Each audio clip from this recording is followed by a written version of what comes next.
everybody, and welcome to another enlightening episode of Talk the Talk with me, Desh.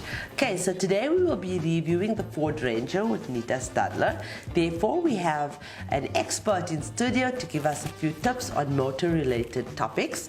And then in our Talk of the Town, we have the remarkable Chantal Bailie joining us.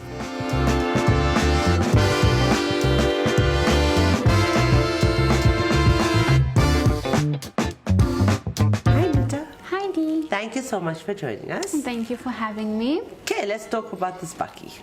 Okay, so the concept, the whole idea of the Ford Ranger was to broaden the Ranger lineup.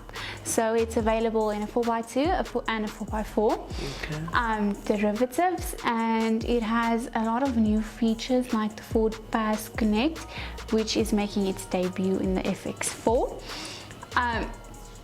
It's a bakkie. It's a part of South African culture. Like I've said before, it's iconic and unmistakable, and it's a die-hard vehicle. It's reliable and versatile, but it is also a bit more robust, more rough, more out there, so it needs to be tamed. Okay, and in terms of the looks? So it is a beautiful beast, if I can say that. It has a domineering presence. It has 18-inch alloy wheels. It has daytime running lights. Overall, but it's a big bakkie. I know. What about the inside? So it's got a leather trimmed dashboard, leather on the steering wheel, on the gear lever, and on the seats as well. And throughout the whole cabin you will find striking red stitching to accompany it. It's part of the FX4 design theme of the overall vehicle. Speaking of, it has FX4 logos embossed on the front seats, and it's further displayed with spaciousness, and it's utility focused. I have to say as well that because you are sitting so high up in this bakkie, that visibility is excellent. Okay, what does it offer in terms of technologies and features, Nita? Okay, so as I mentioned before, it has the Ford Pass Connect, which allows you access to control a number of features remotely from the app on your smartphone. I think that's rather cool. Yeah, I like that too. It has Sync 3 as standard with voice activation, an 8-inch touchscreen infotainment system with USB ports and Bluetooth, Apple CarPlay, Google Maps, and Waze, and all those fancy stuff. Powered windows it has as well. It is very, because it's a bakkie and it's focused more on the family, it's very safe. It has ISOFIX and airbags and a bunch of driving aids to assist you. I know it has trailer sway control, it's got traction control, ESP, brake system, rollover mitigation, and all of those nice things. Yes, all of them. You talked about when you got back. Okay, so what do you have to say about its drive? Okay, so it has a 2-liter engine, turbo diesel. So it produces 132 kilowatts of power. And a whole 500 Newton meters of torque. No, I'm joking. No, is it not that one. 420. Thinking of another bakkie. So it has a 6.8-liter fuel consumption, which is basically unbeatable in a bakkie segment. It's really, really good. It has, when you start it up, it has a beautiful rumble to it that just basically tells you it is capable of going to the dirt road. My mind, is still stuck on that 6.8 per 100. Was that your driving, or is that? I'm serious. I really would like, because is it really unbeatable? Because it's unbelievable. So it is the fuel consumption that is claimed by Ford. It is not what I achieved. We will not talk about my earnings because I did push it to the limit. Parking is very easy, even though it's a big and tough bakkie. It has a reversing camera, so that helps as well. And because it's automatic, but it just instantly snaps into action. You push your foot down, and it's there. Okay, and is there anything else you'd like to add? I just think it's a really, the FX4 is new to South Africa. It just made its debut, and I think it's going to do well, yeah. Okay. Thank you so much, Nita. Thank you. Really appreciate that. And up next, we have our talk tip of the week.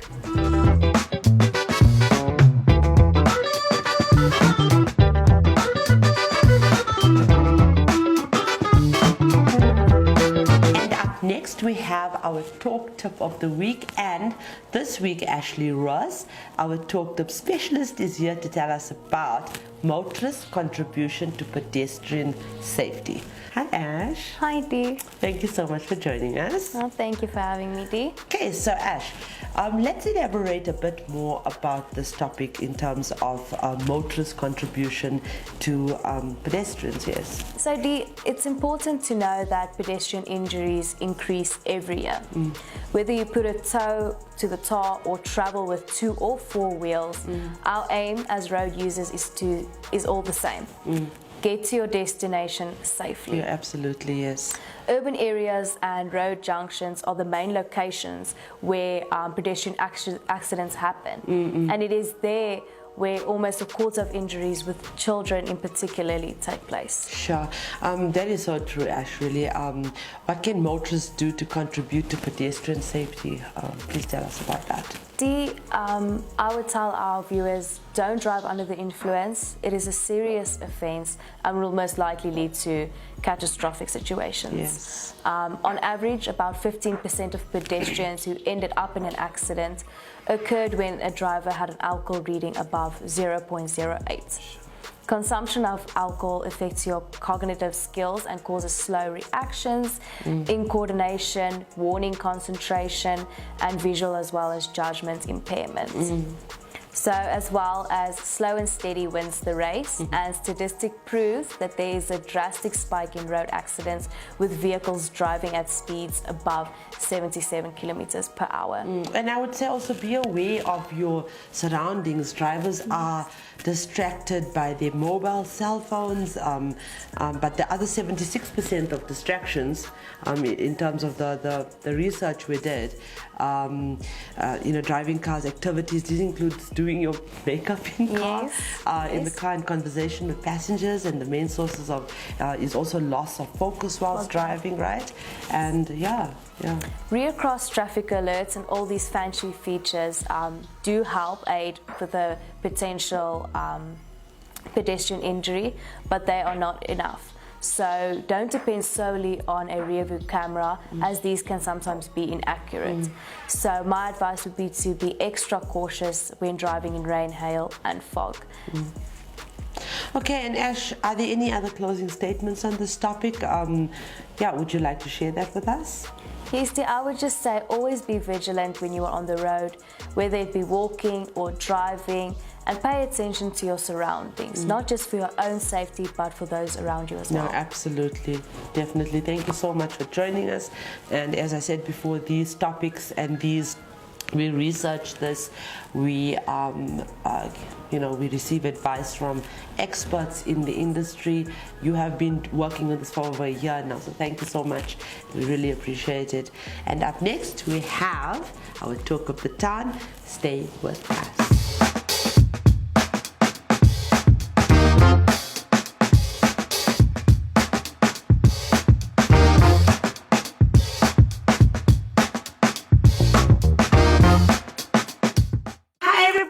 Thank you so much for joining us for yet another episode of Talk the Talk with me, Dish.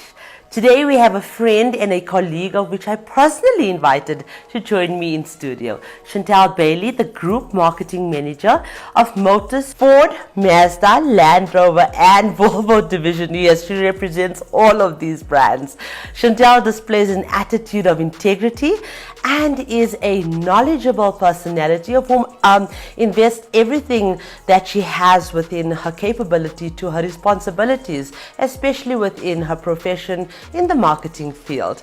Chantal is extremely dedicated to her group and believes that she has found her home in motoring South Africa, and this is why I believe that Chantal has been my cheerleader in all my initiatives for the past couple of years. When I actually told Chantal that I was going to say she's found her home, she actually said to me that that's deep, but it's the truth, right? So I'm so grateful for that, because Chantal, like I said, is a cheerleader, and she has been, Chantal's personality, she is so, I call her the black and white girl. There's no gray areas with Chantal. It is what it is. She's passionate about what she does, and Chantal is here with me today to tell us more about herself, her passion for motoring, and why Motus is such a fantastic group to work for. So please help me in welcoming Chantal Bailie, proudly brought to you by Sariti Solutions.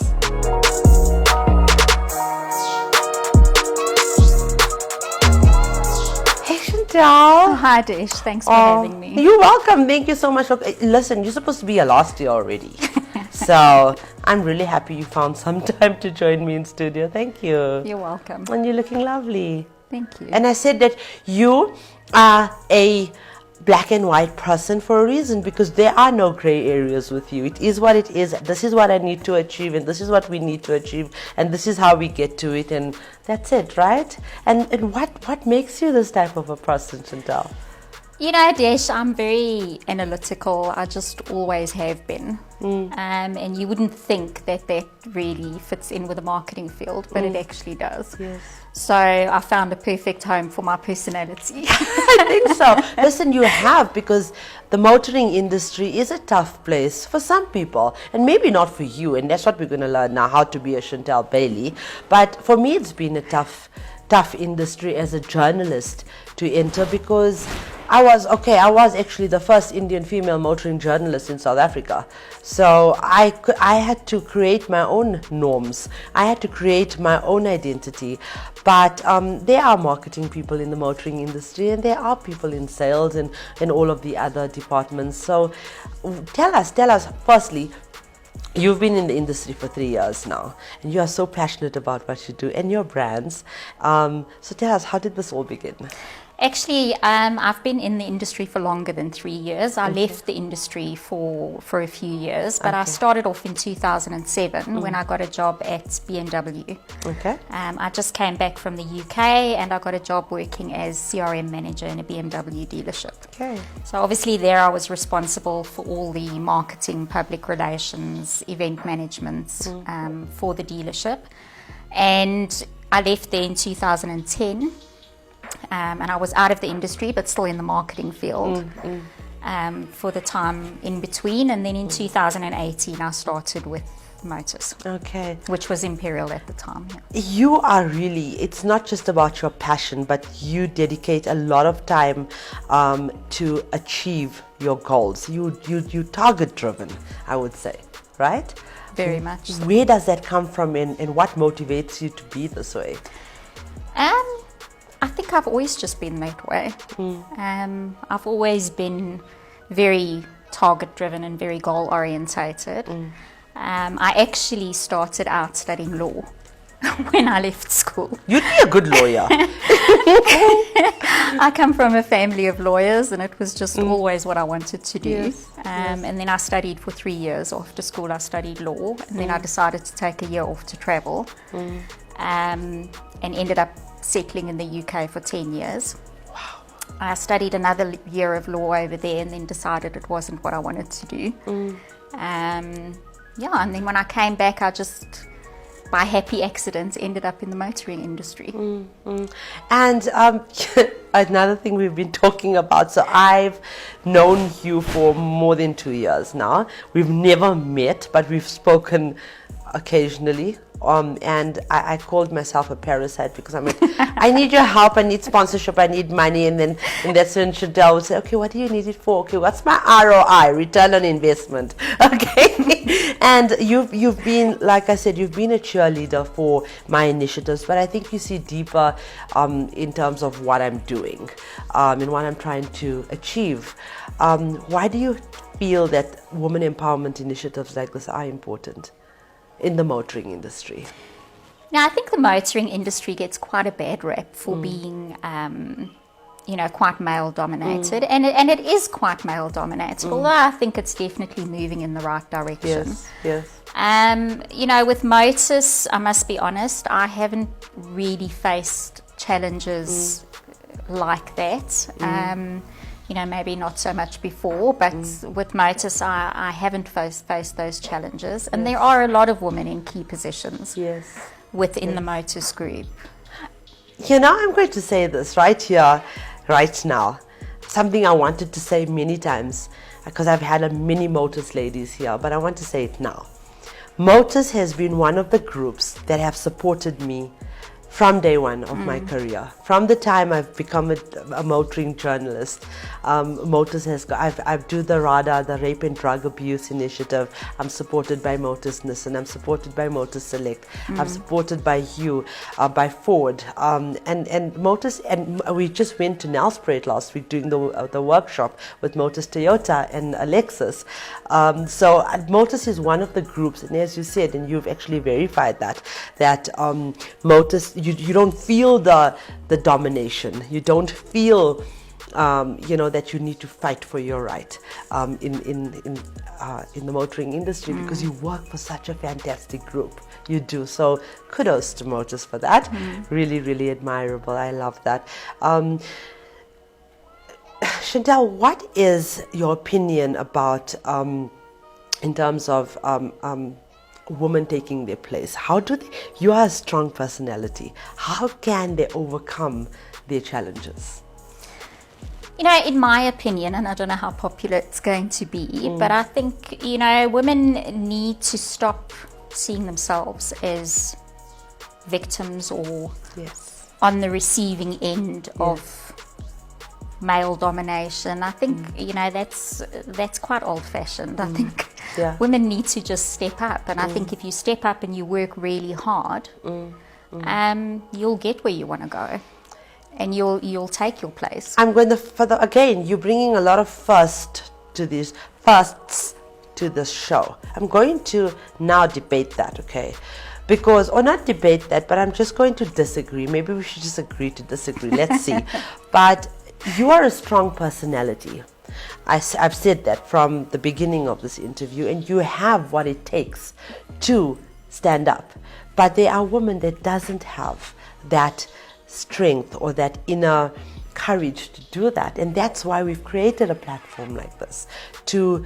If you do not acknowledge that there's a problem, you cannot fix the problem. So people or women or men in the motoring industry needs to acknowledge that women doesn't have to go that extra mile to stand up for themselves and to fight for their rights if they become more accepting to a woman taking her place in the industry. Agree? I do agree, and I'm not saying there isn't a problem. I feel that the solution is to, and I mean for men as well these days, men have to work really hard too to get where they want to be. Yes, absolutely. And that really is the solution to anything, is to assert yourself and to prove your worth. And that is why I said that Motus is one of the groups that are setting the precedent for this. They are saying to other groups that I actually deal with, obviously will not mention them, but to say that, listen, we have women in dealer principal roles, a lot of women in sales manager roles, in marketing management roles, and if we can do it, and look how successful we are, because Motus is a successful group, then you can do it, and just maybe you'll follow in our footsteps. So yeah, man, but thank you for allowing me a bit of that, because there is that argument. Do you really need a woman empowerment platform in the motoring industry? Do you? Because you're just highlighting that women are not empowered. That's not the case. I didn't feel empowered. I don't have your personality.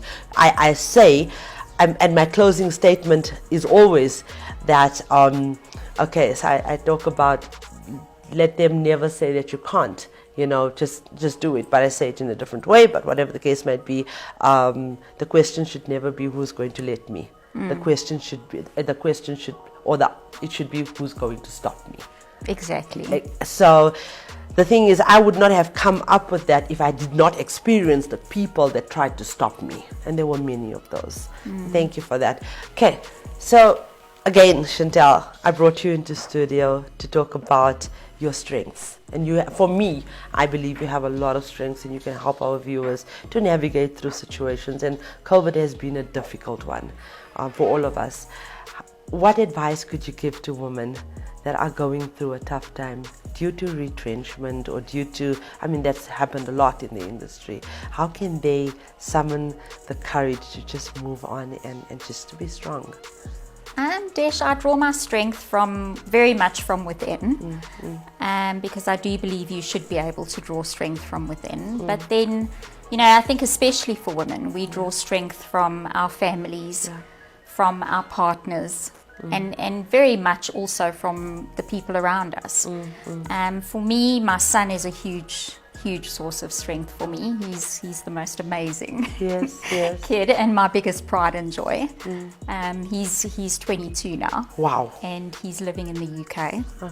Okay. Yeah, he's been there for 2 years now. Okay. Is he enjoying it? He's you know, I think lockdown has gotten to him a little bit. It's been long and he hasn't been able to work for a while. But, you know, luckily he's very good at looking after himself. Yeah. So, you know, he's doing well over there. But, you know, I had him when I was relatively young. Okay. And he's always been the most amazing child. You know, they always say you get what you can handle. Yeah, true. Absolutely. I could handle a well-behaved child. With regard to your colleagues at work as well, do you feel like being in a space where there's positive energy around you helps a bit? You know, in our division, I'm very fortunate that we have always had a good working relationship and a good environment in our offices. And that makes it easy. Yes. You know, we don't have the politics. Everybody's there to do a job. Yes. And we do it.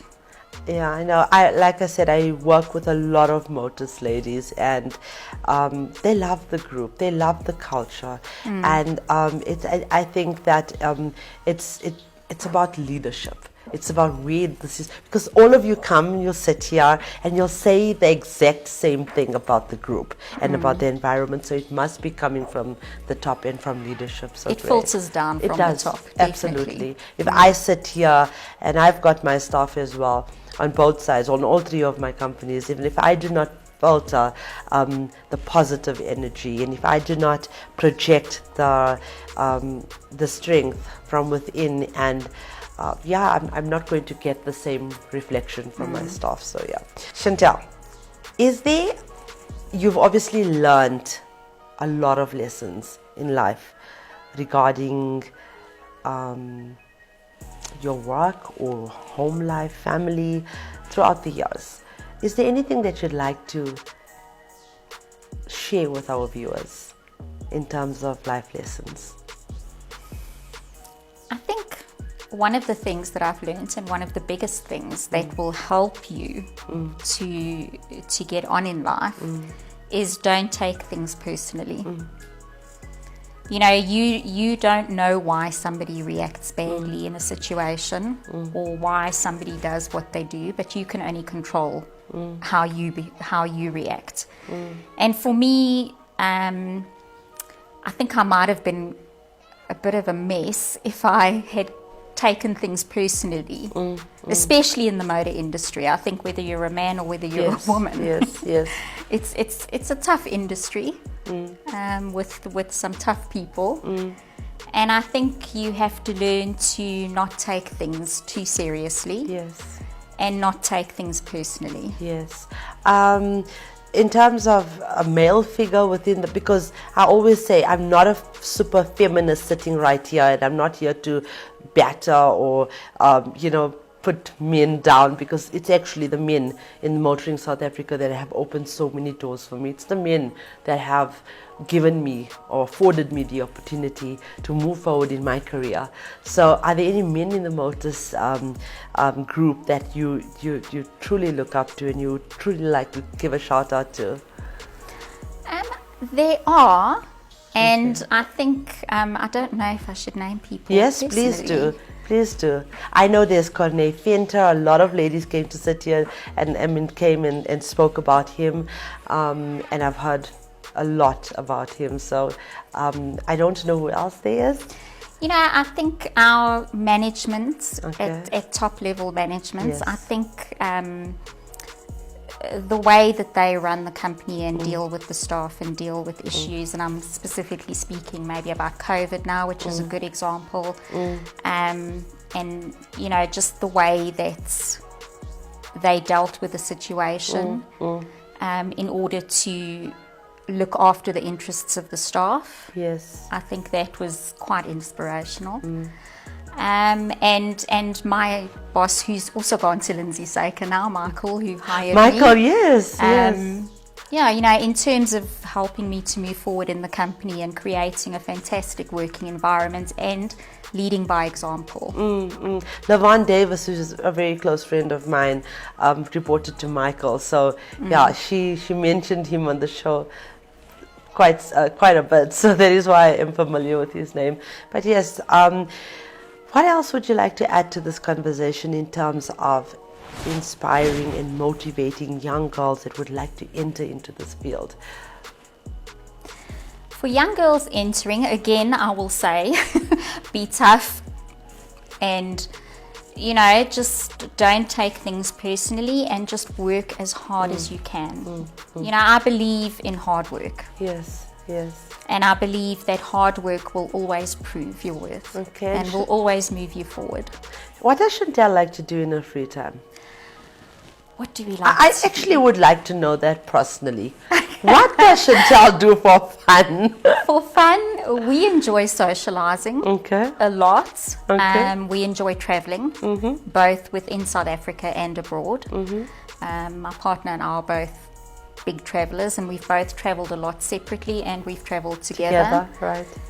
He's very adventurous. I'm also adventurous, so I don't enjoy your touristy things. I like doing sort of going and just getting in with the locals and doing what they do. Yeah, and we kind of enjoy being couch potatoes sometimes because we both have busy lives. Yes. But we like playing tennis.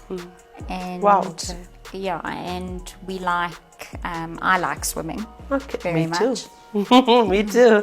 And going away for weekends and that kind of thing. And so you must be like really missing the travel. A lot. Yeah, after COVID. Yes, me too. Yeah. So Chantal, you've achieved so much in your career and you look like you're in a happy space. What would you aspire to be in the next few years and where to from here? Desh, professionally I'd like to stay in the industry that I'm in, but obviously grow within that industry. Yes. Because I enjoy the motor industry. Yes. I'm a person that likes a challenge. So I get bored easily. Yeah. So the motor industry keeps me interested. And that's why you have so many brands to take care of, I'm guessing. That definitely keeps me interested. Yeah. So and personally, you know, I'd like to move forward with my partner and see more of my son, you know, so hopefully travel more. Yes. And I have been to visit him in the UK, but obviously then COVID happened and, you know, so I miss him a lot. Yes. I enjoy Joburg, so for the moment I don't have plans to go anywhere else. Chantal, thank you so much for coming. I really appreciate you. I really, truly, sincerely appreciate having a strong and resilient figure in my life. I'm sometimes a pushover. Okay, I really am. But yeah, you have been a supporter. And why so? I think it's important, the work that you're doing. It's important to empower women. It's important to empower everyone. But, you know, it's an important initiative. Yes. And I like the work that you do. Aww. And that's why we support you. Thank you. Thank you. Like I said, I see a long, fruitful relationship between us. We've always been, you know what they say, straight talk breaks no friendship. So I always just got it straight from Chantal, Bailie, and I really appreciate you taking your time out and joining me in studio today. Thank you so much. Thanks, Dish. Thanks for having me. Oh, you're welcome. And that for us is the end of yet another episode of Talk the Talk with me, Dish. Viewers, thank you for watching, supporting and following us once again. And also please remember to follow us on our social media platforms. And don't forget, we have thousands of vehicles on sale to choose from countrywide on our vehicle listing page at www.womantalk.co.za. And viewers, remember, we only advertise for bank accredited dealership. Ladies, life has a way of kicking us when we're down. In one word, resilience is toughness, the capacity to recover quickly from difficulties, just like Chantal does. In general, those who are extremely optimistic tend to show greater resilience. They approach life with a sense of humor, are able to laugh at themselves and to refrain from situations and experiences, to see a lighter side.